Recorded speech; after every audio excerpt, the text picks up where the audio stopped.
प्रपदे अध्याय 44 स्वर्णपीठिका पूर्ववर्णन। श्री भास्कर पंडितांनी त्या दिवशी आम्हास त्यांच्या आदरातिथ्य स्वीकारून घरी राहण्याचा आग्रह केला व श्रीपाद वल्लभांचे चरित्र ऐकण्याची विनंती केली।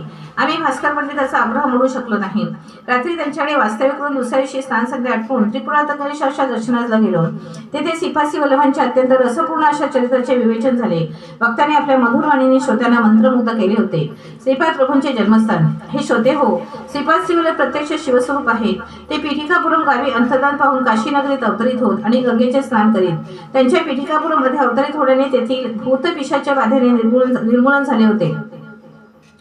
पीठिकापुरम मधील त्यांच्या जन्मस्थळाची भूमी चैतन्यमय झाली होती। भविष्यात काही शतकानंतर त्यांच्या जन्मस्थळी निर्माण होणाऱ्या महासंस्थानात त्यांच्या दिव्य पादुकांची प्रतिस्थापना होईल। तेथील भूमी जागृत होऊन क्रमाक्रमाने आजूबाजूच्या भूमंडलात जागृत करील। तेथील जनसमुदाय पीठापुरमच्या परिसरातील दिव्य आकर्षणाने आकर्षित होतील। ज्या ज्या ठिकाणी श्रीपाद वल्लभांनी संचार केला आणि ज्या ज्या ठिकाणी ते संचार करतील त्या त्या प्रदेशात नकळत जागृतीचा प्रभाव दिसतो व तसा दैवी शक्तीचा अनुभव येतो। प्रत्येक मनुष्यात पृथ्वी तत्व असते। हे शब्द स्पर्श रूप रस गंध या तत्वाने बनलेले असते। योग दृष्टीने पाहता ज्या शरीरात पृथ्वी तत्व असते ते श्रीपाद प्रभूंच्या दिव्य करुणा भावामुळे पीठिकापुरम या क्षेत्री निश्चितपणे आकर्षित होतात। यावर मी प्रश्न केला, आर्यावर्तातील लोक त्यांच्यातील पृथ्वी तत्वाच्या जागृतीमुळे पीठिकापुरमला भौतिक रूपाने येतात का? सुवर्ण पीठिकापुरम महिमा। श्रीपाद प्रभूंनी मंद हास्य केले आणि म्हणाले, तू विचारलेला प्रश्न योग्यच आहे। भौतिक दृष्टीने पीठिकापुरम मध्ये सुवर्ण पीठिकापूर आहे। जितकी भौतिक पीठापुराची व्याप्ती आहे तेवढी सुवर्ण पीठिकापुरमची व्याप्ती आहे। सुवर्ण पीठिकापूर केवळ चैतन्याने निर्माण झाली आहे। वास्तविक पदार्थ साधकांमध्ये असलेल्या चैतन्यांच्या संबंधित पदार्थ निर्माण होताना त्याला सुवर्ण पीठिकापुरात वास्तविक करीत असल्यासारखे वाटते। या सुवर्ण पीठिकापुरातील चैतन्यामुळे हजारो दिव्य किरणांचे आभा निर्माण होते। योगी तपस्वी महापुरुष या सुवर्ण पीठिकापुरात राहण्यासाठी उत्सुक असतात, परंतु हे दिव्य पुरुष आपल्या सामान्य दृष्टीला अगोचर असतात। सुवर्ण पीठिकापूर केवळ योगचक्षु ज्ञानचक्षु असलेल्या साधकांचाच गोचर असते। काशीतील पंचकोश यात्रा विशेष। सुवर्ण पीठिकापुराप्रमाणे सुवर्ण काशी नावाचे एक दिव्य क्षेत्र आहे। ते भौतिक काशीच्या विस्तारा एवढेच आहे। सुवर्ण काशी चैतन्य पदार्थाने निर्मित आहे। काशी यात्रा गमिष्यामि तत्रैव निवास्याम्यहम् इद्री ब्रह्मण सत्सम काशीवासो फलम लभेत असे शास्त्रवचन आहे। मी काशीला जात आहे आणि तेथेच राहण्याचा विचार आहे असे सतत म्हणणाऱ्या लोकांना सुद्धा काशीवासाचे फल प्राप्त होते। सुवर्ण काशीत निवास करण्यासाठी आणि काशी विश्वेश्वराच्या दर्शनासाठी प्रत्येकाने त्यांचे निरंतर मोठ्या श्रद्धाभावाने चिंतन केले पाहिजे। तुझ्या अन्नमय कोशाच्या संबंधित एक भौतिक पीठापुर आहे, तसेच एक भौतिक काशी सुद्धा आहे। प्राणमय कोशाच्या संबंधित एक भौतिक पीठापुर आहे, तसेच एक भौतिक प्राणमय काशी सुद्धा आहे। मनोमय कोश, विज्ञानमय कोश, आनंदमय कोश या प्रत्येक कोशाच्या संबंधाने एक एक पीठिकापूर व काशी आहे। या आनंदमय पीठिकापुराला सुवर्ण पीठिकापूर असे म्हणतात, तसेच या आनंदमय काशीला सुवर्ण काशी असे म्हणतात। या वक्त्यावर मी म्हणालो, महोदया मी अल्पज्ञ आहे, कृपा करून माझ्यावर अनुग्रह करा आणि या विषयाचे सुबोध विवेचन करून सांगा। काही लोक काशीतील पंचकोश यात्रेच्या फलाबद्दल सांगतात, ती यात्रा कोणती? माझ्या प्रश्नाचे समाधान करण्यासाठी श्री भास्कर पंडित म्हणाले, बाळा, पंचकोश यात्रा म्हणजे भौतिक यात्रा असते। वास्तविक पाहता आपण करायची असते ती यात्रा अन्नमय, प्राणमय, मनोमय, विज्ञानमय आणि आनंदमय कोश म्हणावी जाणारी ही पंचकोश यात्रा आपण चैतन्य रूपाने करायची असते। हेच या पंचकोशमय यात्रेचे मूळमय दैवत असे आहे। श्रीपादांच्या अनुग्रहामुळे साधकाला पंचकोश यात्रा करण्याचे सामर्थ्य प्राप्त होते। त्यामुळेच पंचभूताशी संबंधित पंचमहायज्ञ श्रीपाद प्रभूंच्या योगसिद्धीने सिद्ध होतात। या पंचमहायज्ञाचे प्रतीक म्हणून पुरवणीजवळ पंचदेव पहाड सुशोभित केलेले आहे। दैवव्यासाचे अनुष्ठान ज्यांनी केले, ज्यांची योगश्री आहे अशा साधकाला हे सर्व आकलन होते। इतर सर्वसामान्य मानवाला त्याबद्दल काहीच बोध होत नाही। श्रीपाद प्रभूंनी काशीत गंगास्नान केले तेव्हा गंगामाता प्रत्यक्ष प्रकट झाली आणि तिने श्रीपाद प्रभूंना रोज गंगास्नान करण्याची प्रार्थना केली। त्यावेळी श्रीपादांनी मी दररोज गंगेत स्नान करीन असा वर दिला। त्यामुळे गंगामातेचे चैतन्य सुद्धा पंचकोशात सामावलेले आहे, तसेच गंगामातेचे वास्तव्य पंचकोशात आहे। यावर मी म्हणालो, महाराज, गंगामाता जलस्वरूप असते ना, ती पंचकोशात कशी असेल? मला हे समजत नाही। यावर हसून भास्कर पंडित म्हणाले, बाळा, देवता या मंत्रस्वरूप असतात, त्या भौतिक स्वरूपात नसतात। मंत्रस्वरूप म्हणजे शब्दब्रह्माचे शक्ती रूप होय। गंगामाता ही शक्ती देवता आहे। चैतन्य स्वरूप असलेली ही देवता असा अर्थ आहे। ती भौतिक स्वरूपातील गंगा नदी ही तादात्म्य स्थितीतील अभिमान देवता आणि चैतन्य स्वरूपातील देवता आहे। त्याचप्रमाणे सूर्य देवता चैतन्य स्वरूप जे सृष्टी देतात ते सूर्य खगोलात तादात्म्य स्थितीतील चैतन्य रूप देवता असतात। हे धर्म सूक्ष्म गुण असले दिव्य रसे तुला आता चांगले समजले असेल। प्रत्येक मानवात जलतत्व असते, त्याच्या शुद्धीकरणासाठी जलयज्ञ करण्याचा संकल्प करतात। त्यासाठी ते दररोज काशीतील गंगास्नानात जातात। या योग प्रक्रियेमुळे भौतिक रूपात असलेल्या जलवासनेला पवित्रता येते। पवित्र अशा नद्या आपल्या अतिपवित्र जलांनी मानवाचे मालिन्य दूर करून त्यांना पवित्रता प्रदान करतात। गंगा, गोदावरी यासारख्या महानद्या पापी मानवाने केलेल्या त्यांच्यातील स्नानाने अपवित्र होतात। या नद्यांमध्ये जेव्हा चैतन्य स्वरूप महापुरुष आणि पुण्यात्मे स्नान करतात तेव्हा या महानद्या पूर्ववत पवित्र होतात. जलयज्ञ करण्याचा अर्थ म्हणजे जीवराशींच्या शरीरात जलस्वरूप आणि जलतत्वांचे शुद्धीकरण असते. श्रीपादशिवलभ सार्वभौम आहे. केवळ एका आदेशाने कोट्यानी कोटी ब्रह्मांडाची रचना रक्षण विलय करावे असे महान त्रिमूर्ती स्वरूप दत्तप्रभूच आहे. त्रेतायुगात भारद्वाज मुनींनी दिलेल्या वचनानुसार भारद्वाज गोत्रातील सावित्री कटक महायज्ञ केलेल्या पुण्यस्थळी म्हणजे पिटिकामूळ या गावी श्रीपादप्रभूंनी अवतार घेतला. त्यांच्या अवताराचे प्रयोजन महायोगांना महासिद्धांना महापुरुषांना अनुग्रहित करून त्यांच्या कवी धर्माचा उद्धार करायचा. त्यांनी या अवतारानंतर नरसिंह सरस्वती नामरूपाने अवतार घेण्याचे सांगितले.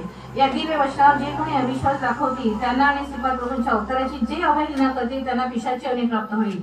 ते बलहीन आणि अत्यंत हिंदीन अवस्थेत प्राप्त होऊन नरक यातना भोगतील.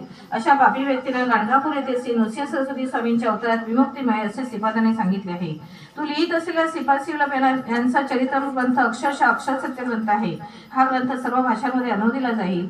या महान ग्रंथाचे कोणत्याही भाषेत पारायण केले असता त्याचे विशिष्ट फळ प्रत्येकाला मिळेलच. याचे भाषांतर करण्याची योग्य दर्शनाची निवड ते स्वतःच करतील. या ग्रंथाचा अनुवाद करणारे अनुवाद करण्यास सहाय्य करणारे संबंधित त्यांच्यावरही महाराजांची विशेष कृपा होईल. हा ग्रंथ पुण्य मंदिरात ठेवून त्याची पूजा केल्यास त्यांना कृपा लाभ होईल. या ग्रंथ पारायणाने कलियुगात सर्व शुभ गोष्टी घडतील असे महाप्रभू म्हणाले. तुझे एक ग्रंथलेखनाचे काम श्री चरण तुझ्याकडून पूर्ण करून घेतील. त्यावर मी म्हणालो, महाराज तुम्ही सांगितलेले सर्व योग्यच आहे, पण मी पंडित मुळीच नाही. शिवाय वेगवेगळ्या ज्ञानाविषयी मी अनभिज्ञ आहे. या अल्पज्ञाकडून आपण केवढे महान कार्य करून घेत आहात त्याचे मला आश्चर्य वाटते आणि आनंदही होतो. यावर भास्कर पंडित म्हणाले, खरे तर असे दत्तविधानच आहे की निषिद्ध पदार्थाने रोग बळावतात, परंतु आश्चर्य असे की अद्भुत अशी महत्कार्य काही न येणाऱ्या सामान्य व्यक्तीकडून करून घेण्याचा श्रीपादप्रभूंचा नित्य विनोदी स्वभाव आहे. हे त्यांच्या दिव्य शक्तीचेच निदर्शन आहे. एके दिवशी एक संन्यासी पिटिकापूर मधील गोकुळेश्वर मंदिरात आले. त्यावेळी श्रीपादशिवलभ बालअवस्थेत होते. श्री नरसिंहवर्मा महाशय आणि व्यंकटराज श्री महाशय बालक श्रीपादशिवलभांना घेऊन घोडागाडीतून गोकुळेश्वराच्या मंदिरात आले. त्यावेळी ते संन्यासी स्वयंभू दत्त मंदिरात ध्यान अवस्थेत बसले होते. त्यांना पाहून श्रीपादश्रेष्ठींना म्हणाले, या साधूला मंदिरात काय येऊ दिले? नरसिंहवर्मा श्रीपादांना हलकेच म्हणाले, अरे बाळा ते संन्यासी आहेत, त्यांना राग आल्यास आपणास ते शाप देतील. श्रीपाद म्हणाले, म्हणजे यांना राग सुद्धा येतो? तर मासे बघून ज्याच्याजवळ माशांचा वास येतो त्यांना का संन्यासी म्हणावे? तितक्यातच त्या संन्यासी डोळे उघडले. त्यांच्याजवळ माशांचा वास येत होता. ते त्या संन्याशांना समजले. ते खरेखुरे संन्यासी होते. त्यांनी श्रीपादांकडे पाहिले. त्यांना मत्स्य अवतारातील श्री विष्णूंची आठवण झाली. तेव्हा श्रीपाद म्हणाले, तुमच्या कमंडलूत सुद्धा छोटे छोटे मासे आहेत, तुम्हीच पहा. संन्याशावर विशेष अनुग्रह. संन्याशाला कमंडलूत मासे पाहून खूप आश्चर्य वाटले. श्रीपाद त्या संन्याशांकडे तीव्र नजरेने पाहत होते. तितक्यात ते संन्यासी अंतर्मुख झाले. त्यांना एवढीशी प्राप्ती होऊन त्यांच्या शरीरातील रक्तनलिकेतील विविध द्रवातील लहान लहान थेंब मत्स्याकार असल्याचे जाणवले. ते थेंब विविध प्रकारच्या अनुभूतीचे प्रदर्शन करीत होते. एक एक थेंब जणू काही एका त्या वासनेचे रूप घेऊन माशाच्या आकारात तळत होता. आहा, मत्स्याकार प्रक्रिया म्हणतात ती हीच काय? असे आश्चर्यचकित होऊन ते संन्यासी ओरडले. या सूक्ष्म थेंबाविषयी ज्ञान प्राप्त झाल्यास प्रपंचातील सर्व वासनांवर नियंत्रण ठेवता येणे शक्य असल्याचे त्या संन्याशाला कळले. संन्याशी बहिर्मुख झाले. त्यांनी मंद हास्य करून श्रीपादांच्या मुखाकडे मोठ्या श्रद्धाभावाने पाहिले. श्रीपादांनी सुद्धा मंद हास्य करीत त्यांच्याकडे बघितले. संन्यासी श्रीपादांच्या चरण कमलावर नतमस्तक झाले. श्रीपादांनी मोठ्या प्रेमभावाने आपला हात त्या संन्याशीच्या मस्तकावर ठेवून त्यांच्यावर अनुग्रह केला. त्या स्पर्शाने त्या संन्याशाच्या शरीरातील माशाचा वास लुप्त झाला आणि त्या जागी एक दैवी सुगंध येऊ लागला. यावेळी त्या संन्याशास पराशर मुनीने आपल्या कृपादृष्टीने मत्स्यगंधाच्या शरीरास येणारा माशांचा दुर्गंध नष्ट करून त्या ठिकाणी सुगंध प्रस्थापित केल्याच्या घटनेची स्मृती झाली. याचप्रमाणे पतिव्रता मातरीच्या शरीरातून सुगंध येत असे, म्हणूनच तिला सुवासिनी असे म्हणत. ज्याप्रमाणे शरीरातील अनुभूती सुवासात परिवर्तित होतात त्याप्रमाणे भौतिक शरीरात सुद्धा बदल होऊन सुवासाची अनुभूती येते असा श्रीपाद प्रभूने त्या संन्याशाला मौनभत केला. यानंतर श्रीपाद म्हणाले, अरे बाबा तुला मत्स्य अवताराबद्दल कळाले? दैवी प्रकृती आणि असुरी प्रकृती यांना कुर्मावताराचा आधार आहे. मंदार पर्वताला कुर्मावर प्रस्थापित करून देव दानवांनी समुद्र मंथन केले होते. तो अंतर्मुख होऊन कासव ज्याप्रमाणे संकटाचे समय आपली इंद्रिय आत ओढून घेऊन ती नियंत्रणात ठेवतो त्याचप्रमाणे तू आपल्या ज्ञानेंद्रिय आणि कर्मेंद्रियांना आपल्या स्वाधीन ठेवल्यास मोठा योगी होशील. असे न केल्यास बहिर्मुख होऊन सर्व दुर्गुणांनी युक्त होऊन राक्षस होशील. तू बहिर्मुख झाल्या क्षणीच कोणीतरी तुला मारून टाकील. तुला जीवन हवे असल्यास तू अंतर्मुख होऊन योगाभ्यास कर. असे केल्यास तुझी सर्व बंधनातून सुटका होईल. श्रीपादशिवलभांचा जय जयकार असो. राजम शरण प्रपद्ये. अध्याय 45. श्री हनुमंतला भूमीवर अवतार घेण्याची अनुज्ञा. काशी क्षेत्रातील श्रीपाद प्रभूंच्या लीला. श्री भास्कर पंडितांच्या घरी आमचे माध्यान्ह भोजन झाले. त्यानंतर त्यांनी सांगण्यास सुरुवात केली. ते म्हणाले, श्रोते हो, श्रीपाद प्रभूंच्या लीला अतर्क्य आहेत. त्यांनी काशी नगरात अनेक महापुरुषांना आशीर्वाद दिले. त्यांना हव्या असलेल्या योगसिद्धी प्राप्त करून दिल्या. ते ऋषींच्या समुदायास उद्देशून म्हणाले, मी नृसिंह सरस्वती नावाने अजून एक अवतार धारण करणार आहे. मी पिढीकापूर्वात अदृश्य होऊन काशी क्षेत्र येण्याचे प्रबल कारण हे महापुण्य क्षेत्र आहे. सिद्ध संकल्पाची येथे पूर्तता होते. मी दररोज गंगेत स्नान करण्यासाठी योग मार्गाने येत असतो. मी नृसिंह सरस्वती अवतारात येथेच संन्यास दीक्षा स्वीकारणार आहे. येत्या शतकात क्रियायोगाचे ज्ञान इच्छिणाऱ्या गृहस्थाश्रमी लोकांना बोध करण्याच्या निमित्ताने श्यामाचरण नावाच्या एका साधकाला येथे काशीत जन्म घेण्याचा आदेश देत आहे. येणाऱ्या युगात ब्रह्मज्ञानी हनुमंताला श्यामाचरणांजवळ क्रियायोग शिकण्यास सांगितले आहे. हे त्रिवार सत्य आहे. हनुमंताला सीता, राम, लक्ष्मण आणि भरतांचे दर्शन. तेवढ्यात श्रीपाद प्रभू ऋषी संघाबरोबर योगमार्गाचे अनुसरण करीत बद्रिका वनात येऊन पोहोचले. तेथे नरनारायण गुहेत अनेक शिष्यांना क्रियायोग दिशा दिली. तेथून 12 कोस दूर असलेल्या उर्वशी कुंडाजवळ ते आले. ऋषी गंगेत सुद्धा त्यांनी स्नान केले. 5000 वर्षापासून तपस्या करीत असलेल्या सर्वेश्वरानंद नावाच्या महायुद्ध श्रीपाद प्रभूने आशीर्वाद दिला. तेथून ते नेपाळ देशात गेले. तेथे एका पर्वतावर रामनामाच्या ध्यानात मग्न असलेल्या हनुमंता, श्रीराम, सीता, लक्ष्मण, भरत आणि शत्रुघ्न या सर्वांचे दर्शन एकत्रितपणे श्रीपादांनी घडवले. ते हनुमंताला म्हणाले, हे हनुमंता, तू रामनामाचा किती कोटी जप केलास याचा अंदाज लागत नाही. इतक्या थोड्या काळात तू रामनामाचा एवढा महान जप केलास की चित्रगुप्तला सुद्धा त्याचा हिशेब ठेवणे अशक्य झाले. यामुळे तू चिरंजीव पदास प्राप्त झालास. तू कालातीत आहेस. तुझे आयुष्य किती लक्ष वर्ष आहे हे चित्रगुप्ताला सुद्धा लिहिणे अशक्य आहे. तू कलियुगात अवतरित हो, चितेंद्रिय होऊन सर्वांना वंदनीय होशील. रामबीज महिमा. यावर हनुमंत म्हणाला, प्रभू, रामबीज हे अग्निबीजच आहे. त्यांच्यामुळेच मला अग्निसिद्धी प्राप्त झाली. मी देहबुद्धीने तुमचा अंश आहे. आत्मबुद्धीने मी तुमचे स्वरूप झालो आहे. मी कोणत्या स्वरूपात अवतार घ्यावा हे ते मला सांगा. श्रीपाद प्रभू मंद हास्य करून म्हणाले, तू शिवांशुपाचा रामभक्त हो.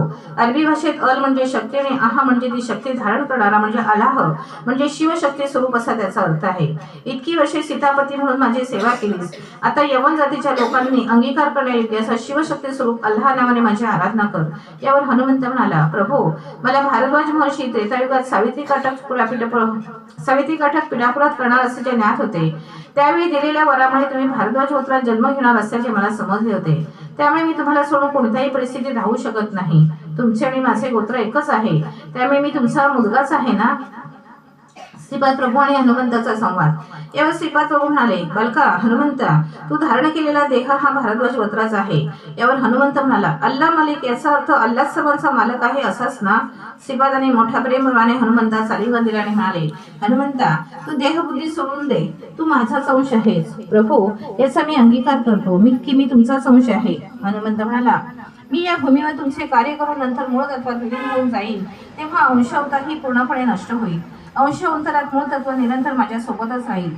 ती तत्वे जेव्हा फोपवतील तेव्हा तुमच्या शक्ती संपदा आणि मूळ तत्वाने मला धरून ठेवा. यावर श्रीपाद म्हणाले, अरे हनुमंता, तू फारच बुद्धिमान आहेस. ज्या माझ्या शक्ती आहे त्या तुझ्याच आहेत. मी नृसिंह सरस्वती अवतारात श्री शल्याजवळील कर्दलवाळा गुप्तपणे 300 वर्ष योग समाधीमध्ये राहील. त्यानंतर पद्मापूर सध्याचे अक्कलकोट गाव येथे स्वामी समर्थ या नावाने प्रसिद्ध होईल. हा अवतार समाप्त करतेवेळी साई रूपाने तुझ्यात अवतरित होईल. मी हे स्पष्टपणे सांगतो की माझा अवतार तुझ्या स्वरूपात प्रकट होईल. त्यावेळी तू एका समर्थ सद्गुरूंच्या अवतारात प्रसिद्धी वळशील. यानंतर हनुमंत म्हणाला, प्रभू, मी तुमचा सेवक अल्लाह मालिक आहे असे म्हणत संचार करेन. जीवत्व बुद्धीमुळे मी आपला अंश असून सुद्धा आपल्याप्रमाणे प्रवर्तन करू शकणार नाही. आपले श्रीचरण म्हणजे प्रत्यक्ष दत्तप्रभूच. आपणात आणि माझ्यात आंतरराष्ट्रीय कसे शक्य आहे. मी तुमच्या स्वरूपात आणि तुम्ही माझ्या स्वरूपात बदलल्यास आपणातील अद्वैत सिद्ध होईल. यासाठी आपण मला दत्तप्रभूंच्या साहित्यतेचा प्रसाद द्या. श्रीपाद प्रभूंनी कालपुरुषास आपणाजवळ येण्याची आज्ञा केली. कालपुरुष श्रीपाद प्रभू समोर हात जोडून उभा राहिला. तेव्हा श्रीपाद प्रभू म्हणाले, हे कालपुरुषा, हनुमंत कालातीत आहे. मी याला माझी साहित्यता प्रसाद रूपाने दिली आहे. त्याला नाथ असे संबोधन देत आहे. आतापासून तो साईनाथ या नामाने संबोधन केला जाईल. आज दत्त जयंती साजरी करूया. हनुमंतातील चैतन्य दत्त स्वरूपात प्रकट झाले. हे पाहून ऋषी समुदाय श्रीपाद प्रभूंकडे आश्चर्याने पाहू लागला.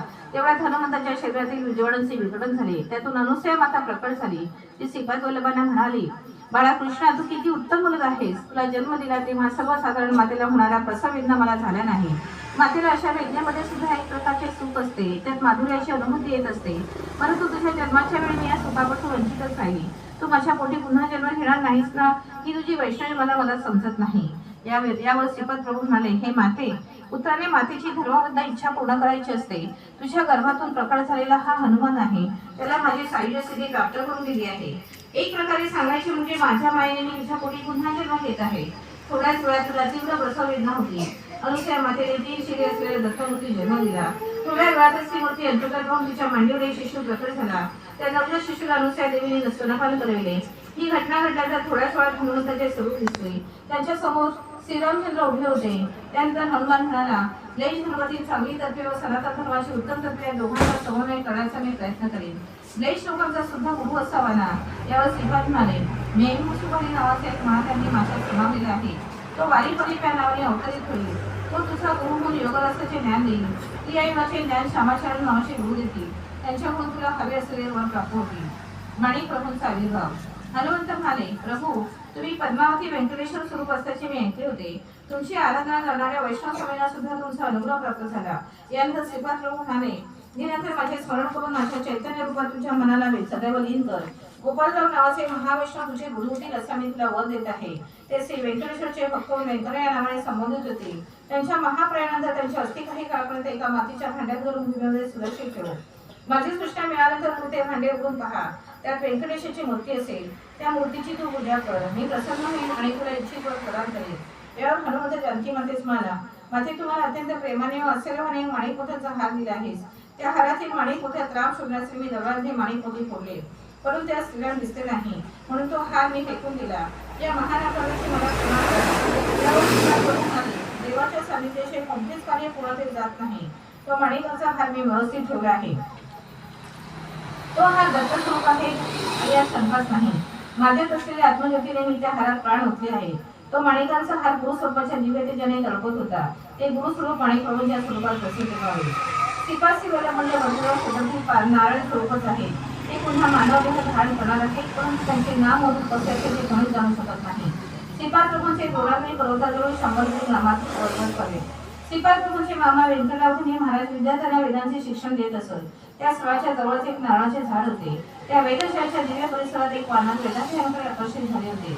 ते झाडावरील नारळ न तोडता किंवा इतर कोणत्याही वस्तूला हात न लावता मोठ्या श्रद्धाभावाने वेदांच्या पाण्याचे श्रवण करीत असे.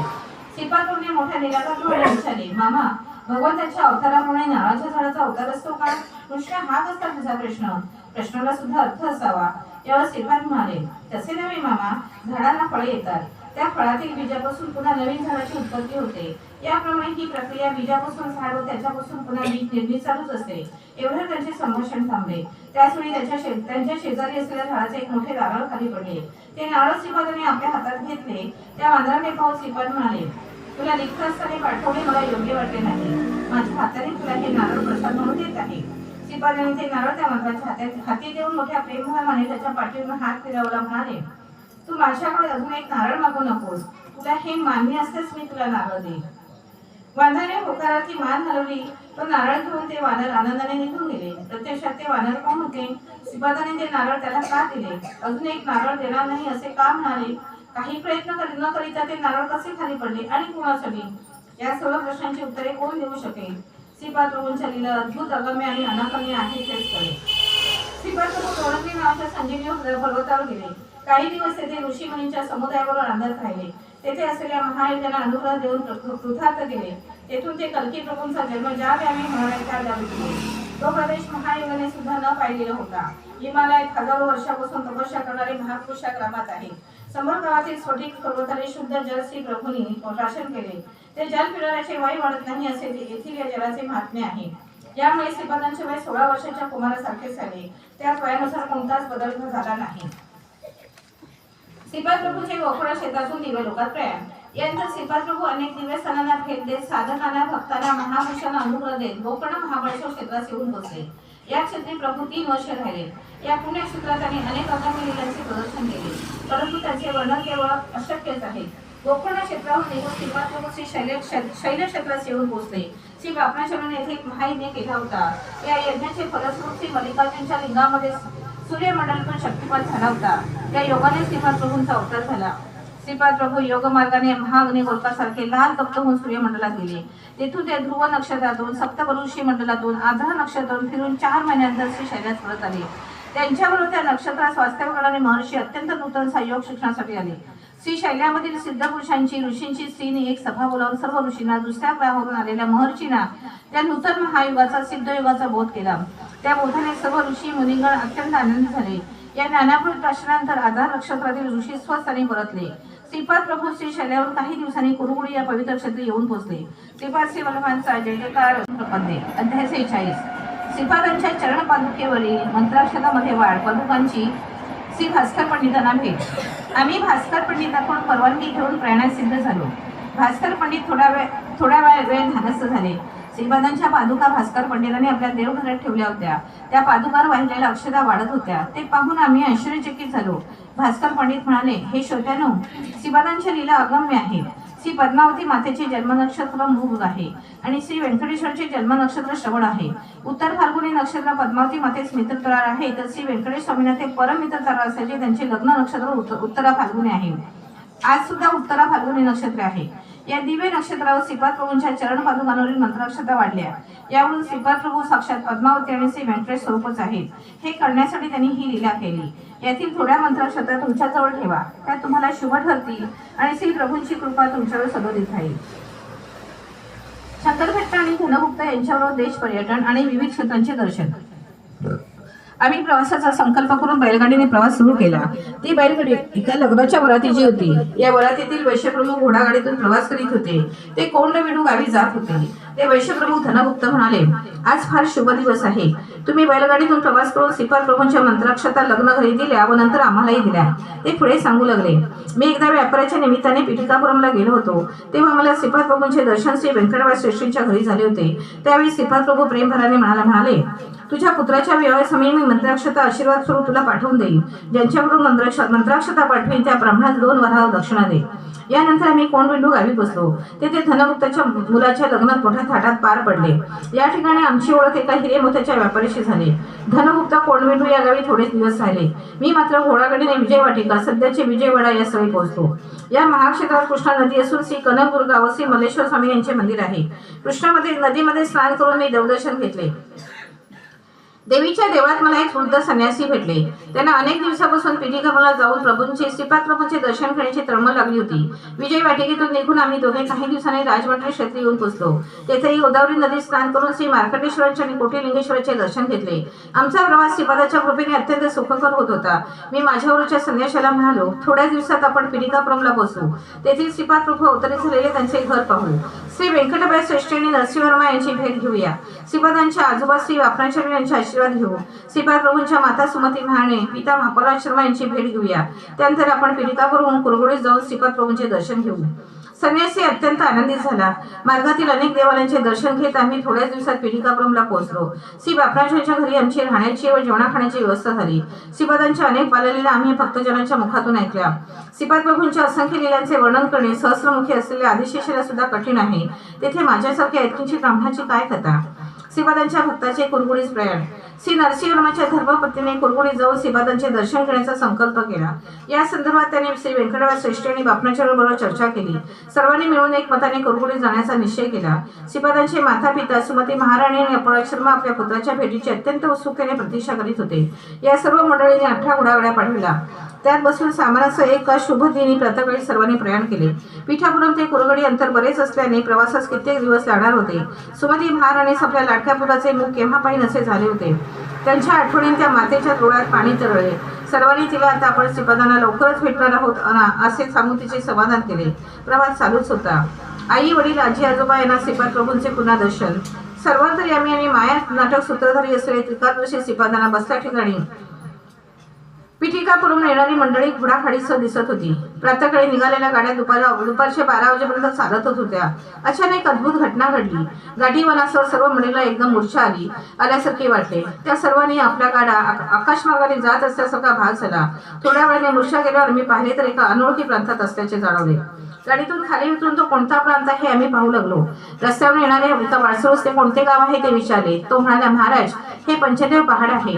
आज गुरुवार असल्यामुळे आम्ही श्रीपाद प्रभूंच्या दर्शनास गेलो होतो. त्या महाप्रभूंनी त्यांच्या दर्शनास आलेल्या प्रत्येक भक्ताला क्षेमकुशल विचारून त्यांच्या आधीबाधी दूर केला. दर्शनास आलेल्या सर्व भाविकांसाठी जेवणाची उत्तम व्यवस्था होती असे सांगून तो वाटसरी आपल्या मार्गाने निघून गेला. आम्ही प्रातःकाळी पिठापुरमून घोडागाडीने निघालो होतो. आता दुपारचे 12:30 वाजले होते आणि एवढ्या थोड्या वेळात तेथे कसे येऊन पोहोचलो याचे महद आश्चर्य वाटत होते. आम्ही नावेतून नदी पार करून कोलगडू गावात प्रवेश केला. हे स्वप्न आहे का वस्तुस्थिती याचा आम्हाला भ्रम पडला होता, परंतु ही वस्तुस्थिती होती. आम्ही सर्वजण प्रभूंच्या दरबारात गेलो. सुमती मातेने श्रीपादांना मोठ्या वात्सल्यभावाने आपल्या हृदयाशी धरले. तिच्या नयनातून आनंदाश्रू ओघळत होते. ते श्रीपादांच्या पाठीवर पडत होते. श्रीपाद म्हणाले, आई, तू निर्गुण निराकार असलेल्या परतत्वाच्या मुलाची माता आहेस. तू अनुसूया मातेप्रमाणे पतिव्रता शिरोमणी आहेस असे म्हणून त्यांनी आपल्या हाताने मातेचे अश्रू पुसले. श्रीपाद श्रीवल्लभांचा जय जयकार असो. प्रपदे अध्याय 47. पिठिकापूर पासून पंचदेव पहाड ग्रामापर्यंत श्रीपादांच्या माता पिता आजी आजोबा आणि भक्तगणांचे विचित्र प्रयाण. श्रीपादांच्या दरबारात सर्वांना यथेचे भोजन मिळत असे. अन्नपात्रातून कितीही अन्न काढले तरी त्यातील अन्न संपतच नसे. हे मोठे दिव्य आश्चर्य होते. सर्व प्राणीमात्रांनी भरपूर अन्न खाल्ल्यावर जलचरांना सुद्धा तो प्रसाद मिळावा या उद्देशाने अन्नपात्रातील उरलेले अन्न कृष्णा नदीत सोडण्यात यावी. श्रीपाद प्रभू बापणाच्या वेळेला म्हणाले, आजोबा, तुम्ही श्री शैल्यावर सावित्री काठक यज्ञ संपन्न करून सूर्यमंडळातील ते शक्तिपादद्वारा आकर्षित केले होते. तसेच मी अवतार घ्यावा म्हणून भारद्वाज मुनींनी अत्यंत अर्थभावाने प्रार्थना केली होती. त्यांना दिलेल्या वचनाचे पालन करण्यासाठी मी अवतार घेतला आहे. ब्रह्मस्वरूप हे शब्दाने वर्णन करता येत नाही, तसेच मनानेही त्याची कल्पना करता येत नाही. हे ब्रह्मस्वरूप केवळ दत्तात्रय प्रभू जाणू शकतात. त्यासाठी आपण त्यांच्याच नावाचा जयघोष करूया. मी देशकालावर मात करू शकतो. माझ्या इच्छेला पर्याय नाही. माझ्या गरजेनुसार मी माझ्या मताशी तुमच्या मताची एक वाक्यता करू शकतो. अंतराळातील सारे तारे ग्रह माझ्या हातातील खेळणे आहेत. मी तुमच्या प्रत्येक इच्छा आकांक्षा पूर्ण केला. आजोबा, तुम्ही पूर्वी लाभात महर्षी नंद भास्कराचार्य झाला तेव्हा प्रत्येक वेळी मी तुमच्यावर कृपा केली. आता बापनावधान म्हणून आलात आणि मी श्रीपाद शिवलभांच्या रूपात भावविभोर होऊन आलो आहे. यात आश्चर्य वाटण्यासारखे काही नाही. यावर व्यंकटराज श्रेष्ठी म्हणाले, हे सोने आहे कृष्णा, तुला सर्व काही सोपे वाटते, परंतु आम्हाला ते असाधारण आणि रोमांचकारी वाटते. यावर श्रीपाद प्रभू म्हणाले, आजोबा, मी पूर्ण प्रज्ञ असून प्रत्येकाच्या धर्मकर्माप्रमाणे ज्याचे त्याला फल देत असतो. माझ्यातून निघालेला लहानसा केरळ सुद्धा पृथ्वी सहन करू शकत नाही. थोडीशी कुंडलिनी शक्ती जागृत केली तर ती तुम्ही सहन करू शकत नाही. त्यामुळे मी माझ्याच मायेमध्ये स्वतःला सुरक्षित ठेवतो. जेव्हा गरज पडेल तेव्हा मी असाधारण कार्य करू शकतो. असा कोणताच वर्ग नाही ज्यात माझी माया नाही. मी करू शकणार नाही असे कोणतेच कार्य नाही. तुम्हा सर्वांना पिठिकाबरोबर इतक्या थोड्या वेळात पंचपहाड ग्रामापर्यंत आणण्यामागे मी दत्तप्रभू आहे हे तुम्हास कळावे हाच उद्देश होता. नरसिंहवर्मा म्हणाले, सर्व जणांचे रक्षण करणारे एकमेव क्षत्रिय तूच आहेत. बाकी सर्व नाममात्र क्षत्रिय आहेत. यावर श्रीपाद प्रभू म्हणाले, क्षत्रियत्व हा माझा नेहमीचा स्वभाव आहे. शिवाजी महाराज या नावाने महाराष्ट्रात अवतार घेऊन सनातन धर्माचे रक्षण करावे अशी ईश्वरी इच्छा होती. या इच्छेनुसार शिवाजी राजाचा अवतार धारण करून महाराष्ट्रात हिंदवी राज्याची प्रतिष्ठापना करेल. यावर नरसिंहवर्मा म्हणाले, सार्वभौम श्रीपादांचा जय जयकार असो. श्रीपादांच्या आजी म्हणाल्या, अरे बाळा, तुझा विवाह सोहळा पाहण्यासाठी आमचे डोळे आतुर झाले आहेत. तुझा विवाह सोहळा मोठ्या थाटामाटाने साजरा झालेला आणि तुझ्या कपाळावर लग्नाच्या टिळा लावून मंडावळे बांधलेला सर्व शृंगाराने नटलेला नवरदेव आम्हास पाहायचा आहे. श्रीपाद म्हणाले, आजी, अवश्य तुमच्या इच्छेप्रमाणे होईल. मी कलकी अवतारात 100 गावात जन्म घेईन. त्यावेळी पद्मावती नावाच्या अनघलक्ष्मीबरोबर विवाह करेन, परंतु यासाठी काही काळ लागेल. तुमची इच्छा मात्र मी अवश्य पूर्ण करेन. व्यंकट श्रीपादांना म्हणाले, हे कान्हा, तू माझ्या हाताने दूध, दही, साय, लोणी खाऊन खूप दिवस झाले. माझ्या हाताने तुला खाऊ घालण्याची तीव्र इच्छा आहे. माया नाटक सूत्रधारी श्रीपाद प्रभूने त्यांच्या दिव्या लिलावणार. श्रीपाद म्हणाले, आजी, तू अवश्य खाऊ घाल. मला आपल्या हाताने खाण्याचा कंटाळा आला आहे. तुम्ही पिठापुरवून येताना दूध, दही, लोणी आणणार असे मला कळले होते, परंतु एवढे लांबच्या प्रवासातील चांगले राहावे म्हणून तुमच्या वात्सल्य प्रेमाने बंधित होऊन अशी लीला केली की ते जसे होते तसेच चांगले राहिले. आजी, यासाठी मी किती कष्ट सहन केलेत म्हणून सांगू. इतक्या दुरून 18 घोडागाड्यांना पंचदेव पहाडपर्यंत आणणे सामान्य आहे का? माझे सारे अंग ठणकत आहे. माझ्या हातावर किती वळ उमटले ते बघ. खरोखरी श्रीपादांच्या हातावर फोड आले होते. व्यंकट सुभमाने अत्यंत मृदुभावाने श्रीपादांच्या हाताला लोणी लावले आणि अंगास गरम पाण्याचा शेक दिला. खरोखरी माया नाटक सूत्रधारी श्रीपादांच्या लीला मोठा अगम्य होत्या. राजमामा म्हणाली, हे कृष्णा, तुझा आवडता हलवा करून तो चांदीच्या पात्रात घालून आणला. तू जवळ ये, तुला खाऊ घालते. श्रीपादांच्या 3 आजींनी मिळून त्याला तो मधुर हलवा खाऊ घातला, परंतु त्या पात्रातील हलवा संपतच नव्हता. श्रीपादांनी ही लीला बऱ्याच वेळेपर्यंत चालू ठेवली. त्या आजीला म्हणाले, तुम्हा तिघींना माझ्याविषयी अत्यंत प्रेमभाव आहे. तिघींनी म्हणून मला एकट्यालाच हलवा खाऊ घातला तेव्हा मला त्रास होणार नाही का? यानंतर श्रीपादाने आपल्या भावाला बहिणीला मेहुण्याला तो हलवा आपल्या हाताने खाऊ घातला. तेथे आलेल्या भाविकांमध्ये व्यंकय्या नावाचा शेतकरी होता. त्याला श्रीप्रभूंनी दीक्षा दिली आणि आपल्या हाताने हलवा दिला. राहिलेला हलवा गाडीवाल्यांना घोड्याने घेण्यास सांगितले. ते चांदीचे भांडे व्यंकय्यास भेट स्वरूपात दिले. अपराध क्षमा म्हणाले, बाळा, तू दत्तप्रभू असल्याचे न कळल्यामुळे आमच्या हातून न कळत झालेल्या अपराधांची क्षमा कर.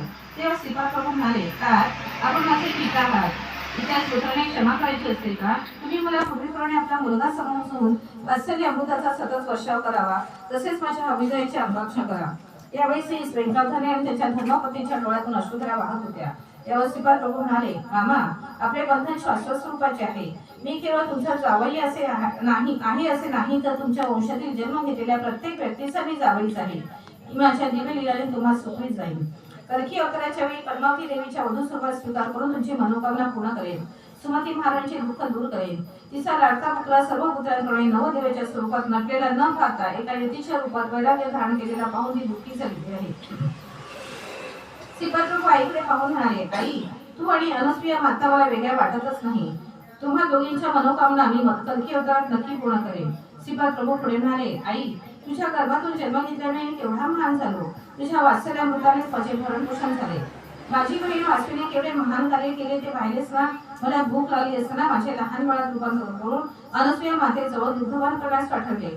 व्यंकय्या त्यावेळी म्हणाले, हे महागुरु, आपल्या चरणी नम्र प्रार्थना आहे. आपण त्या असंख्य लीला या दरबारात केल्या, तो दरबार आणि याला लागून असलेला परिसर विश्वविख्यात व्हावा.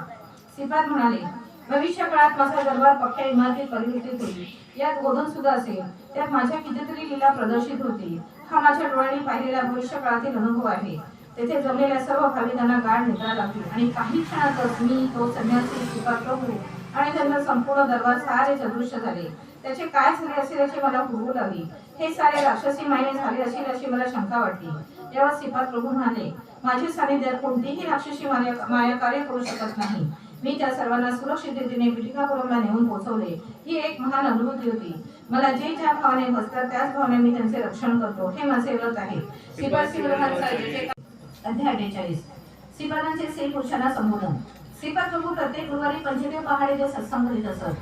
श्रीपाद प्रभू कृष्णा नदीच्या पाण्यावरून चालत जात. त्यांची पावले ज्या ज्या ठिकाणी पडत त्या ठिकाणी एक पद्म विस्कसित होत असे. त्या पद्मावर श्रीपादांच्या पावलांचे चिन्ह उमटत असे. ते कसे करायचे हे मानवाच्या सीमित बुद्धीला न उलटणारे पडत होते. एवढेच नाही तर पाण्यावरून चालत जाणे हा सुद्धा एक अद्भुत विषय होता. थोडे दिवस हे सर्व पाहणाऱ्यांना आश्चर्य वाटत असे, परंतु काही काळानंतर लोकांना श्रीपादाची ती साधारण लीला वाटू लागली. श्रीपाद प्रभू कृष्णा नदीतून आल्यावर सर्व भक्त त्यांचे भव्य स्वागत करीत असत. सायंकाळपर्यंत सत्संग चालू असे. नंतर ते कृष्णा नदीच्या पाण्यावरून चालत ती पार करून पैदली जात. त्यावेळी भक्त मोठ्या श्रद्धाभाने त्यांचा जय जयकार करीत. रात्रीच्या वेळी ते एकटेच कुरगुडी येथे राहत. पंचदेव पहाड आणि कुरगुडी यांच्यामध्ये कृष्णा नदीचे पात्र आहे. प्रत्येक शुक्रवारी ते विवाहाची कन्यांना सौभाग्यवती होण्याचा आशीर्वाद देत. महिलांना हळकून देत. श्रीपाद प्रभू स्वतःपेक्षा मोठ्या असलेल्या महिलांना अम्मा सुमती अथवा अम्मा अनसुया तल्ली असे संबोधित. त्यांच्यापेक्षा लहान असलेल्या स्त्रियांना अम्मा वासवी किंवा अम्मा राधा, अम्मा सुरेखा अशा नावाने बोलावले. त्यांच्यापेक्षा मोठ्या असलेल्या पुरुषांना ते अय्या किंवा नायना असे संबोधित. त्यांच्यापेक्षा लहान असलेल्या मुलांना अरे अब्बी किंवा बंगारू या नावाने बोलवीत. त्यांच्या आजोबाच्या वयाच्या असलेल्या वृद्धांना ताता असे बोलावीत. वृद्ध स्त्रियांना अम्मम्मा असे संबोधत. श्रीपादांची नित्य कार्यक्रम आणि दरबार सत्संग. गुरुवार आणि शुक्रवारी होणारा सत्संग श्रीपादांच्या इच्छेनुसार कधी कुरगुडीसहित तर कधी पंचदेव पहाडावर. रविवारी होणाऱ्या सत्संगात श्रीपाद प्रभू अत्यंत गहन अशा योगविधीवर चर्चा करत. त्यानंतर दर्शनाला येणाऱ्या भक्तांना क्षेमकुशल विचारून त्यांच्या अडचणी प्रश्न मोठ्या प्रेमभावाने सोडवीत आणि अभयवचन देत. सोमवारच्या सत्संगात पुराणातील कथा सांगत. त्यानंतर भक्ताच्या समस्यांचे निराकरण करीत. मंगळवारचा सत्संग उपनिषदाचा बोध करण्यासाठी असे. यानंतर भक्तांच्या वैयक्तिक समस्यांची चर्चा होऊन त्यावर उपाययोजना सांगत. बुधवारी वेद आणि वेदांचा अर्थ विवरण करून सांगत असे. गुरुवारी गुरुतत्वाबद्दल विवेचन असे. यानंतर भक्तांच्या आधीवादी श्री प्रभू मोठ्या शांतपणे ऐकून घेऊन त्यांचे निराकरण करण्याचा उपाय सांगत. या दिवशी विशेष स्वयंपाक करून सर्वांना पोटभर सुद्धा व्यंजन असे. या जेवणाचे वैशिष्ट्य असे की श्रीपाद प्रभू पंगतीत स्वतः काही पदार्थ वाढीत असत. काही भाग्यवतांना त्यांच्या हाताने घास देत. त्यांच्याकडे घाट्याचा किंवा धनाचा कधीच अभाव नसे. शुक्रवारच्या सत्संगात श्रीविद्येबद्दल बोध करीत आणि सर्वांना विधीपूर्वक हळकुंडाचा प्रसाद देत. शनिवारी शिवरात्ना महात्म्याबद्दल बोध करीत. श्रीपाद प्रभूंचा सत्संग त्यांना लाभला ते खरोखर धन्य होत. श्रीप्रभूंचे भक्त भाजीपाला, ज्वारी, रागी वगैरे आपल्या शेतात पिकलेले धान्य आणीत. दररोज भक्तांना अन्नदान असे, परंतु गुरुवारी विशेष स्वयंपाक केला जाई. त्या दिवशी सर्व पदार्थांवर एक पक्वान केले जाईल. ते सर्व भक्तांना प्रसाद रूपाने वाटले जात असे. श्रीपादांचे हृदय लोण्यासारखे अत्यंत मृदू होते. त्यांना भक्तांची दुःखे पाहली जात नसत. त्यांच्या सत्संगात आलेल्या दुःखी सुद्धा जाताना अत्यंत आनंदाने घरी जात असे. श्री दत्तात्रयांच्या दत्तपुराणाचे पारायण करणाऱ्या भक्तांना श्रीपादांचा तात्काळ अनुग्रह होत असे. अशी ही श्रीप्रभूंची माया कोटी मातेच्या प्रेमापेक्षा अधिक असे. रात्रीच्या वेळी कुणामुळे सण्याची कोणासही परवानगी नसे, परंतु माझ्यावर आलेल्या वृद्ध संन्याशास श्रीपाद प्रभूंनी राहण्यास संमती दिली. मला सुद्धा रात्री कुरकुरीत राहा असे श्रीपाद प्रभूंनी सांगितले. दुसऱ्या दिवशी श्रीपाद प्रभूंनी त्या संन्याशास काशी जाण्याचा आदेश दिला व अंत्यकाळापर्यंत तेथेच राहण्यास सांगितले. स्वयंपाकाची भांडी घासणे, स्वयंपाक करणे, येणाऱ्या भक्तांची सर्व प्रकारे व्यवस्था ठेवणे ही माझी कामे होती. दरबारात कोणत्याही वेळी भक्त आल्यास त्याला जेवण मिळत असे. जे भक्त घरी जेवण करून आलेले असत त्यांना सुद्धा प्रसाद म्हणून भोजन घ्यावेच लागे. ज्यावेळी शिजवलेले अन्न कमी असून जास्त लोक जेवणास आले असतील त्यावेळी श्रीपाद प्रभू आपल्या कमंडलमधील जलभोजन पदार्थाला सिंचन करेल. त्यावेळी ते पदार्थ आलेल्या सर्व भक्तांच्या भोजनानंतरही शिल्लक राहत. याप्रमाणे श्रीपादांनी अनेक लीला केल्या. रात्रीच्या वेळी अनेक देवता कुरकुरी सेवाल्याने येत आणि श्रीपाद प्रभूंची सेवा करीत. सकाळ होताच त्या महाप्रभूंचा आशीर्वाद घेऊन स्वस्थानी जात. काही वेळा हिमालयातून काही योगी येत. ते सुद्धा कृष्णेच्या पाण्यावरून चालत येत. त्यांचे देह अत्यंत कांतिमान देदीप्यमान असत. या योगाला श्रीपाद प्रभू स्वतः जेवण मागेल. श्रीपादांचे जेवण म्हणजे मूळभरच असते. ते वऱ्याचे तांदूळ असत किंवा ज्वारीचा भात असो किंवा रागी संकटी असो. त्यांच्या भक्तांचे पोट भरले की त्यांना स्वतःचे पोट भरल्याची संतृप्ती प्राप्त होत असे. रविदास नावाचा एक रजक होता. त्याला श्रीपादांचे वस्त्र धुण्याचे महाभाग्य प्राप्त झाले होते. परंतु श्रीपादांच्या दर्शनानंतर सुद्धा वाईट प्रकृती त्याला त्रास देत होत्या. त्यांच्या निवारणासाठी त्याने श्रीपादांच्या चरणांचाच आश्रय घेतला. श्रीपाद प्रभू स्वतः सांगत असत की पितरांची विधियुक्त श्राद्ध केल्यास त्यांना शांती लाभून मुक्ती मिळते. अष्टदिशा वर्णातील सर्वांना त्यांच्या धर्मकर्माप्रमाणे फळ भोगावे लागते. त्यात पक्षपाती दृष्टी नसते. आज मिळालेली सुसंधी नेहमी मिळेलच असे नाही. माझ्या पुढच्या अवतारात मला थोडे कठीण प्रवर्तन करावे लागेल. कित्येक जन्माच्या पुण्यफळाने श्रीपादांचे दर्शन लाभते. अशा आलेल्या संधीचा पुरेपूर फायदा करून घ्यावयास हवा. या संधीचा उपयोग न केल्यास कित्येक जन्मापर्यंत सद्गुरूंचे दर्शन होणे कठीण आहे. या विशाल प्रपंचाच्या युगामध्ये 1,25,000 महासिद्ध पुरुषात त्यांच्या अंशमताने राहणाऱ्या भक्ताला त्यांचा आश्रय मिळून अनुग्रह प्राप्त होतो व त्याच्याद्वारेच्या सृष्टीला या भक्तांचाच आधार असतो. श्रीपादांच्या केवळ संकल्पाने सृष्टीची निर्मिती, स्थिती आणि लय होत असते. भक्तगण जेव्हा गुरुंना श्रद्धाभावाने नमस्कार करतात तेव्हा गुरु तो नमस्कार आपल्या स्वतःच्याच गुरूंना पोचवतात. ज्याप्रमाणे आपण आपल्या गुरूंना केलेला नमस्कार अनेक गुरूंना पोचतो. देवांना जरी आपला राग आला असला तरी गुरु त्या क्रोधापासून आपले रक्षण करतात. प्रत्येक शिष्याला गुरूंचा आशीर्वाद लाभतो. गुरूंच्या आराधनेने इहलोक आणि परलोक दोन्हीची प्राप्ती होते. श्रीपाद प्रभूंचे सारे शिष्य सात्विक भावाचे होते. हृदयात भगवंताचे नामस्मरण करीत कर्मांचे आचरण. कुरबुडीचा विशेष महिमा नित्यक्षेत्रासारखा आहे. तेथे सूर्य दैवत जागृत स्वरूपात आहे. या क्षेत्रात अनेक देवता, महर्षी, महापुरुष वेश बदलून येऊन गुप्त रूपाने राहतात. तेथे त्यांचे स्थान ठरलेले असते. हृदयामध्ये देवाचे नाव घेऊन सदाशनाने राहून विहित कर्म करीत राहावे असे श्रीपाद प्रभू आपल्या भक्तांना सांगत. प्रत्येकाच्या धर्माप्रमाणे वर्तन करून तयार केले पूर्वीच्या पापाचे क्षय करून त्यानंतर पुण्य कर्म करून त्याचा कर्तव्य स्वतःकडे न घेतल्यास त्या कर्माचे शुभफळ प्राप्त होते. श्रीपाद प्रभूंच्या दिव्य वचनाचे पालन केल्यास आपली जीवन नौका या भवसागरातून सुलभतेने पंथेरी जाईल. श्रीपाद श्री वल्लभांचा जय जयकार असो. अध्याय 49. श्रीपाद प्रभूंचे कर्म विनाशा संबंधीचे विधान. 33 संख्या विशेष. कुरुगुडीतील श्रीपादांचे कार्यक्रम. श्रीपाद प्रभू एकदा म्हणाले, शंकरभट्टा, आपण ज्याचे अनुष्ठान करतो ती अग्निविद्या आहे. अग्नि उपासना करणे क्षत्रिय लक्षण आहे. तुझी अग्नि उपासना म्हणजे विजलेल्या शेगडीवर स्वयंपाक करण्यासारखे आहे. यावर मी श्री प्रभूंचा जय जयकार करून म्हणालो, महाराज, माझ्या जीवनानंतर सुद्धा ही शेगडी अशीच राहणार आहे. यावर श्रीपाद प्रभू म्हणाले, तुझ्या विजलेल्या शेगडीत स्वतःची शक्ती नाही. माझ्या योग शक्तीने त्या शेगडीवर केलेला स्वयंपाक प्रसाद रूप होऊन भक्तांची दैन्य दुःख हरण करीत आहे. ही शेगडी अजून 9 वर्षापर्यंत भेटणार आहे. म्हणून 33 वर्षे उत्तर स्वरूपात राहिलो. त्यानंतर 3 वर्षापर्यंत तेजस स्वरूपात राहून श्रद्धाळू भक्तांना दर्शन देत होतो. तेव्हा मी 33 वर्षाचा होतो. योग्यांच्या जीवनात 33 वर्ष अनेक बदल घडून येतात. रुद्रगणांची संख्या 33 कोटी आहे. श्रीपाद प्रभू पुढे म्हणाले, आपला अग्नियज्ञ त्यानंतर सुद्धा चालूच राहील. कर्माला स्थूल रूप देऊन दग्ध करण्याचे प्रतीक म्हणून अग्नि आराधना करायची असते. यामुळे भक्तांचे कर्म स्थूल रूप घेण्यापूर्वी सूक्ष्म रूपात असते. त्यापूर्वी कारण रूप देह हा कारण शरीरात असतो. यामुळे 33 वर्षे उलटल्यावर अशा प्रकारची अग्निपूजा करण्याची गरज नसते. त्यावेळी माझा आश्रय घेणाऱ्याची पापकर्मे सूक्ष्म शरीरात राहून आणि कारण शरीरात राहून योग अग्नीने दग्ध होऊन जातात. माझे भक्त येऊन त्यांना ते स्वयंपाक करून आपली क्षुधा तृप्त करतील असे 3 वर्षापर्यंत चालेल. त्यानंतर त्या स्थूल रूपात अग्निपूजा करण्याची आवश्यकता नाही. पृथ्वी यज्ञाचा मी प्रारंभ केला आहे, तो यशस्वी रीतीने चालू आहे.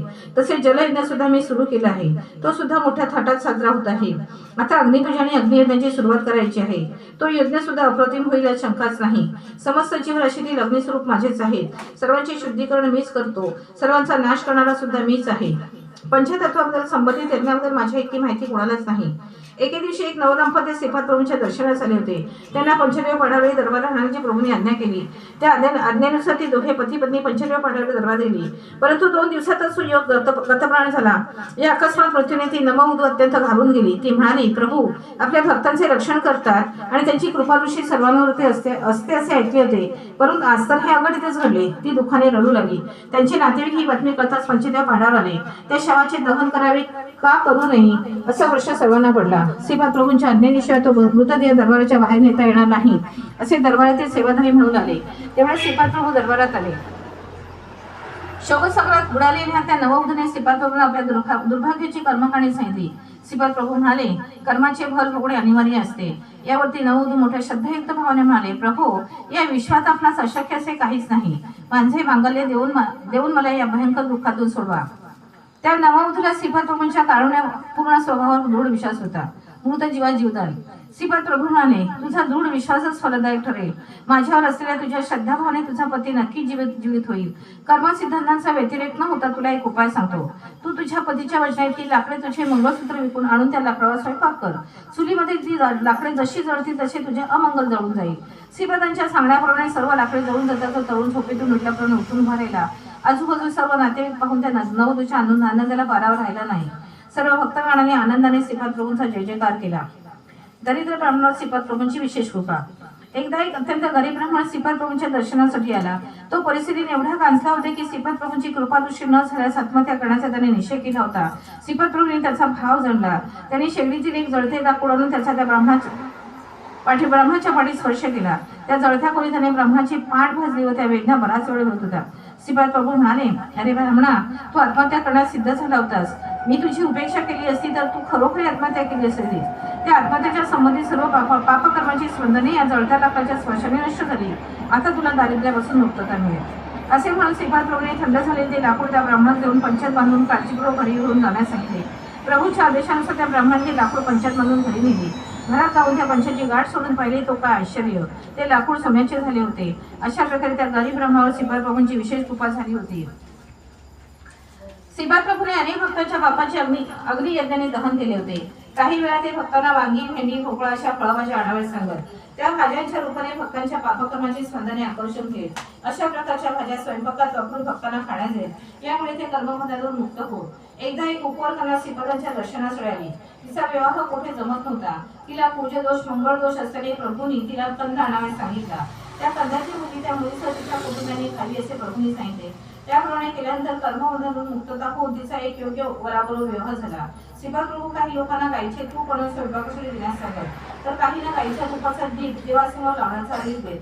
घरात अत्यंत बिकट परिस्थिती असल्यास किंवा कन्येच्या विवाहासंबंधीची अडचणी असल्यास त्यांना श्रीपाद प्रभू दृष्ट करून राहुकालाच्या वेळी सकाळी 10:30 ते 12 अंबिकेची पूजा करण्यास सांगत. श्रीपाद प्रभूंचा एक भक्त एकदा खूप आजारी झाला. त्याच्या कुटुंबियांना प्रभूने त्याच्या खोलीत एरंडेच्या तेलाचा दिवा लावून तो सतत तेवत ठेवण्यास सांगितले. तो दिवा कोणत्याही परिस्थितीत विझावायस नको असे त्यांना बजावून सांगितले. असे केल्यावर तो भक्त लवकरच रोगमुक्त झाला. एका भक्ताची आर्थिक परिस्थिती अत्यंत बिकट होती. त्याला श्रीपाद प्रभूंनी गायीच्या तुपातील दिवा 8 दिवस अखंडपणे तेवत ठेवण्यास सांगितले. असे केल्यानंतर त्यांच्या घरात लक्ष्मीचा वरदहस्त प्राप्त झाला. अशा कितीतरी नवीन पद्धतीद्वारे श्रीपाद प्रभूंनी आपल्या भक्तांची पापकर्मापासून मुक्तता केली. या सर्व पद्धती समजून घेणे सामान्य मानवाला असाध्य आहे. अध्याय 50. गुरुनिंदा केल्याने दारिद्र्य प्राप्ती. एक वृद्ध ब्राह्मण पोटदुखीच्या त्रासाने कुडकुडीत श्रीपाद प्रभूंच्या दर्शनास आला. त्याच्या वेदना एवढ्या असह्य होत्या की त्याला त्या वेदना सहन करण्यापेक्षा आत्महत्या केलेलीच बरे असे वाटू लागले. नामस्मरण महिमा. त्या ब्राह्मणाने श्रीपादांचे दर्शन घेऊन आपली व्यथा दूर करण्याची अत्यंत कारुण्यपूर्ण वाणीने प्रार्थना केली. तेव्हा श्रीपाद प्रभू म्हणाले, अरे विप्रा, तू पूर्वजन्मी अनेक लोकांना आपल्या कठीण वाणीने दुखावलेस. अनेकांना आपल्या हृदयामध्ये कठोर शब्दाने घायल केलेस. त्या कर्माचे फलस्वरूप तुला या जन्मी ही पोटदुखीची व्याधी जडली आहे. मानवास या कलिंगात पापदोषापासून मुक्त होण्याचा नामस्मरण हा एकच मार्ग आहे. भगवंताच्या नामस्मरणाने वायुमंडळ शुद्ध होते. मी पुरवून येथे नामस्मरण व्हायला सुरुवात करणार आहे. या नामावर श्रीपादही जोडणार आहे. ज्यामुळे चिरस्थायीपणापणे परहा पश्चिमी मध्यम आणि वैकी अशा चारही वाणी नियंत्रित होती. जे फक्त दिगंबरा दिगंबरा श्रीपाद वल्लभ दिगंबरा आणि श्री दत्ता दिगंबरा असे मनस्फूर्तीने नामस्मरण करतील त्यांना मी अत्यंत सुलभपणे प्राप्त होऊन त्यांच्या मनोकामना पूर्ण करेन. त्या व्याधिग्रस्त ब्राह्मणाला श्रीपाद प्रभूने 3 दिवस 3 रात्री कुळगडी येथे राहून दिगंबरा दिगंबरा श्रीपाद वल्लभ दिगंबरा असा जपपणा सांगितले. या आदेशाप्रमाणे तो वृद्ध ब्राह्मण 3 दिवस 3 रात्री कुळगडीत राहिला व अत्यंत श्रद्धाभावाने त्याने जप केला. त्या ब्राह्मणाची पोटदुखी कमी झाली. श्रीपाद म्हणाले, वायुमंडलाचा पूर्वीसारखे वाग्जल घडून आहे. आपण उच्चारलेले प्रत्येक वाक्य प्रकृती सत्व रज तम या तिन्ही गुणांनी किंवा 1 अथवा 2 गुणांनी परिपूर्ण असते. या त्रिगुणात्मक सृष्टीचा पंचमहाभूतांवर वाईट प्रभावच पडतो. ही पंचभूते दूषित झाली की संपूर्ण अंतराळ दूषित होते. यामुळे मानवाकडून पापकर्माकडून तो दरिद्री होतो. या दरिद्र्यामुळे त्याच्याकडून पुन्हा पापकर्म घडते. या पापामुळे मन दूषित होऊन दान धर्म लोकसेवाशी सत्कर्म त्याच्याकडून न घडल्यामुळे पुन्हा दारिद्र्य येते. हे दुष्टचक्र असेच चालू राहते. त्रिकरण शुद्धीची आवश्यकता. मानवास दारिद्र्यापासून मुक्तता अथवा पापकर्मापासून विमुक्ती हवी असल्यास त्याचे काया वाचा मन शुद्ध असावे. याला त्रिकरण शुद्धी असे म्हणतात. आपल्या मनात जे असेल ते स्वाळीतून बाहेर पडावे. मनात दुष्टभाव आणि वाणीने अगदी मधुर बोलणे असा दुट्टप्पीपणा नसावा. आपल्या वाणीप्रमाणे आचरण सुद्धा अगदी पवित्र असावे. त्रिकरण शुद्धी पावलेला मानव महान पदाला जाऊन बसतो. मनात एक असणे, वाणीतून दुसरेच उच्चार करणे आणि या दोघांपेक्षा वेगळेच आचरण करणे अशा व्यक्तीस दुरात्मा असे म्हणतात. या कलियुगात जीवनसागर तरुण जाण्याचे ईश्वराने अनेक मार्ग सांगितले आहेत. यात नामस्मरण हे अत्यंत सुलभराय साधन आहे. नामस्मरण करणाऱ्या साधकांची वाणी मधुर असते. नामस्मरण न करण्याचे मन सुद्धा अशुद्ध असते. नामस्मरणाच्या योगाने पवित्र कर्म करण्याची प्रेरणा मिळते. कर्मविमोचन. एक क्षयरोगाने ग्रस्त असलेला गृहस्थ पुरपूरला आला. त्याला मधुमेहाचा आजार आणि त्याबरोबर दुसरा अनेक व्याधी होता. त्याला पाहून श्रीपाद प्रभूंना खूप राग आला. तो पूर्वजन्मात एक कुख्यात चोर होता. त्याने अनेक निरपराध लोकांची संपत्ती हिरावून घेऊन त्यांना निर्धन केले होते. एका उपरकन्येच्या पित्याने तिच्या विवाहासाठी संपत्ती जमा करून ठेवली होती. ती या दुष्ट चोराने हिरावून नेली.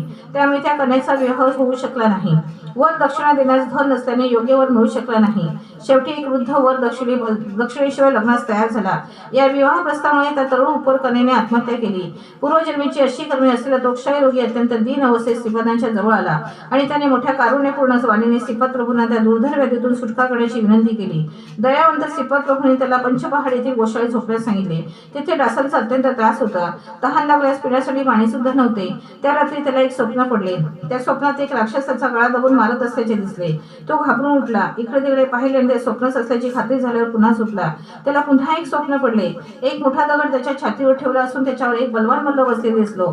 या दोन्ही स्वप्नामुळे त्याच्या कर्मफलाचा परिष्कार होऊन तो आपल्या क्षयरोगापासून व दुसऱ्या व्याधीपासून मुक्त होऊन निरोगी झाला. अनेक वर्ष क्षयरोगाने ग्रस्त अशा रोग्यास श्रीपाद प्रभूंनी स्वप्नात शिक्षा देऊन कर्मविमुक्त केले. श्रीपाद श्री वल्लभांचा जलधरापासून रक्षण ग्रंथ पारायण महिमा. मी कोल्हापूरला असताना अश्विन कृष्ण द्वादशी आली. त्या दिवशी हस्त नक्षत्र होते. कृष्णा नदी स्नान करून श्रीपाद प्रभू थोडा वेळ ध्यानास्थ बसले. ध्यानातून उठल्यावर त्यांनी मला अजून एकदा स्नान करून येण्यास सांगितले. त्यांच्या आज्ञेनुसार मी पुन्हा एकदा कृष्णेत डुबकी मारून आलो. तेव्हा प्रभू म्हणाले, अरे शंकरभट्टा, मी गुप्त रूपात राहण्याची वेळ आली आहे. मी कृष्णा नदीत अंतर्धान होऊन या कुरपुरात गुप्त रूपाने संचार करेन. नंतर नृसिंह सरस्वती नावाने संन्यासी रूपाने धर्माच्या उद्धारासाठी अवतार घेईल. तू लिहित असलेला श्रीपाद श्रीवल्लभ चरित्रामृत महापवित्र ग्रंथ भक्तांना कल्पतरू समान लाभप्रद होईल. तो अक्षर सत्य ग्रंथ असेल. दिगंबरा दिगंबरा श्रीपाद श्रीवल्लभ दिगंबरा या माझ्या नावाचा जैव सर्वत्र होईल. या ग्रंथाचे पारायण केल्याने प्रपंच सुखरूप होईल. या लोक आणि परलोकात सौख्य प्राप्त होईल. या ग्रंथातील प्रत्येक शब्द हा वेदवाक्या समान मानला जाईल. तू लिहित असलेला संस्कृत ग्रंथ माझ्या महासंस्थानातील औदुंब वृक्षाखाली शब्द स्वरूपात कायम राहील. तेथून निघणारे दिव्य शब्द दर्शनास येणाऱ्या भक्तांना ऐकू येतील. हृदयापासून ज्यांना माझ्या दर्शनाची तळमळ लागली असेल त्यांना माझे दर्शन अवश्य होईल. मी माझ्या भक्तांच्या संरक्षणासाठी सदैव सज्ज असतो. तुझ्या संस्कृत ग्रंथाचा तेलुगू भाषेत अनुवाद केला जाईल. तो बापनाचरीच्या 33व्या पिढीतील वंशजाकडून उदयास येईल. या ग्रंथाचे अनेक भाषांमध्ये अनुवाद होतील. या पवित्र ग्रंथाचे कोणत्याही भाषेत पारायण केले असता दिव्य अनुभव येतील आणि पारायण करणाऱ्या भक्तांचे सर्व काही शुभ मंगल होऊन त्यांचे सकल व्याधीपासून रक्षण होईल. भक्तांना श्रीपाद प्रभूंचे अभय वचन. श्रीपाद प्रभू शंकर भट्टास पुढे म्हणाले, तू माझी खूप सेवा केलीस. तू मला पित्याप्रमाणे सन्मान देऊन मनोभावाने माझ्या सेवेचे व्रत मोठ्या काठीकोरपणे पाळलीस. मी माझ्या लाकडी बंदुका तुला भेट म्हणून देत आहे. मी नाही म्हणून तू दुःखी होऊ नकोस. तू 3 वर्ष येथेच राहा. या 3 वर्षात मी तुला तेजोय रूपाने दर्शन देत राहील. तसेच अनेक योग रस्त्याबद्दलचे ज्ञान देईल. श्रीपाद प्रभूंचे अंतर्धान. हे शंकर भट्टा 3 वर्षांतर येणाऱ्या अश्विन कृष्ण द्वादशी तू रचलेला श्रीपाद श्रीवल्लभ चरित्रामृत ग्रंथ हा माझ्या पादुकाजवळ ठेव. त्या दिवशी दर्शन येणारे सारे भक्त धन्य होतील. सर्वांना माझे मंगलमय आशीर्वाद. श्रीपाद श्रीवल्लभ प्रभू अशा प्रकारे निरोप घेऊन कृष्णा नदीत अंतर्धान पावले. त्यांच्या त्या राखणी पादुका मी हृदयाशी घट्ट धरून आईपासून दुरावलेला निरागस बालकासारखा सुंदर सुंदर रडू लागलो. श्रीपाद प्रभू पाण्यात दिसतात काय ते पाण्यासाठी मी पुन्हा एकदा नदीत स्नान केले आणि बाहेर येऊन ध्यानस्थ बसलो. तेव्हा माझ्या मनोनेत्रांना श्रीपाद प्रभूने तेजोमय रूपात दर्शन दिले. श्रीपाद श्रीवल्लभांचा जयकार. अध्याय 52. शंकरपटाचे योगानुभव निरूपण. श्रीपाद प्रभूंचे दिव्य दर्शन. मी 3 वर्षे सतत दररोज मध्यरात्रीच्या वेळी श्रीपाद प्रभूंचे दिव्य तेजोमय दर्शन घेत असे. मी योगाची अनुभूती एका पुस्तकाच्या रूपात लिहिल्या. ते पुस्तक हिमालयातील एक योगी घेऊन गेले. ही श्रीपाद प्रभूंची इच्छा असणार असे मी मानतो. त्याच्या आज्ञेनेच हे घडले यात मात्र संशय नाही. श्रीपाद श्रीवल्लभांचा जयकार. श्रीपाद श्रीवल्लभ चरित्रामृत ग्रंथाचे विधिका प्रवंशातील पोहोचण्याचे विधान. ग्रंथाचे वैशिष्ट्य. मी लिहिलेला श्रीपाद श्रीवल्लभ चरित्रामृत ग्रंथ थोडे दिवस श्रीपाद प्रभूंच्या मामांच्या घरी होता. त्यानंतर त्या संस्कृत ग्रंथाचा तेलुगू भाषेत अनुवाद करण्यात आला. तेलुगू भाषेत भाषांतर झाला. मूळ संस्कृत ग्रंथ अदृश्य झाला. गंधर्वांनी तो श्रीपाद प्रभूंच्या जन्मासाठी म्हणून जमिनीत खोलवर पुरून ठेवला. त्याचे सिद्ध योगद्वारा पठण होत आहे. मी रचलेले चरित्रामृत श्रीपाद प्रभूंच्या दिव्य पादुकांवर ठेवून मी त्यांना वाचून दाखवले. ऐकण्यास आलेले 5 भक्त ते श्रवण करून धन्य झाले. मी पंडित नाही, त्यामुळे कोणता अध्याय वाचला असता काय फळ मिळेल ते सांगू शकत नाही. श्री बापनाशरणच्या 33व्या पिढीच्या कालखंडात या ग्रंथाची तेलुगू भाषेतील प्रत उदयास येईल. ज्या भाग्यवंत व्यक्तींनी हा ग्रंथ उदयास आणला त्यांनी श्रीपाद प्रभूंच्या जन्मस्थळी जाऊन तेथील महासंस्थानाच्या पवित्र परिसरात पारायण करून हा ग्रंथ श्रीपाद प्रभूंच्या चरणी अर्पण करावा. या ग्रंथाचे पारायण चालू असताना पारायण करणाऱ्या भाग्यवान भक्तास गाणगापूर क्षेत्रातून पाठवलेला प्रसाद मिळेल. तो प्रसाद आणून देणारी व्यक्ती बापनाशरणच्या 33व्या पिढीतील असेल. हे तेजोमय स्वरूपात दर्शन देणारे श्रीपाद प्रभूंचे दिव्य वचन आहे. श्रीपाद श्रीवल्लभांचा जयकार. ओम दिगंबरा श्रीपाद वल्लभ दिगंबरा दिगंबरा श्रीपाद वल्लभ दिगंबरा दिगंबरा दिगंबरा श्रीपाद वल्लभ दिगंबरा दिगंबरा ओम दिगंबरा श्रीपाद वल्लभ दिगंबरा ओम दिगंबरा ओम दिगंबरा श्रीपाद वल्लभ दिगंबरा दिगंबरा ओम श्रीपाद वल्लभ दिगंबरा ओम दिगंबरा ओम दिगंबरा श्रीपाद वल्लभ दिगंबरा दिगंबरा ओम दिगंबरा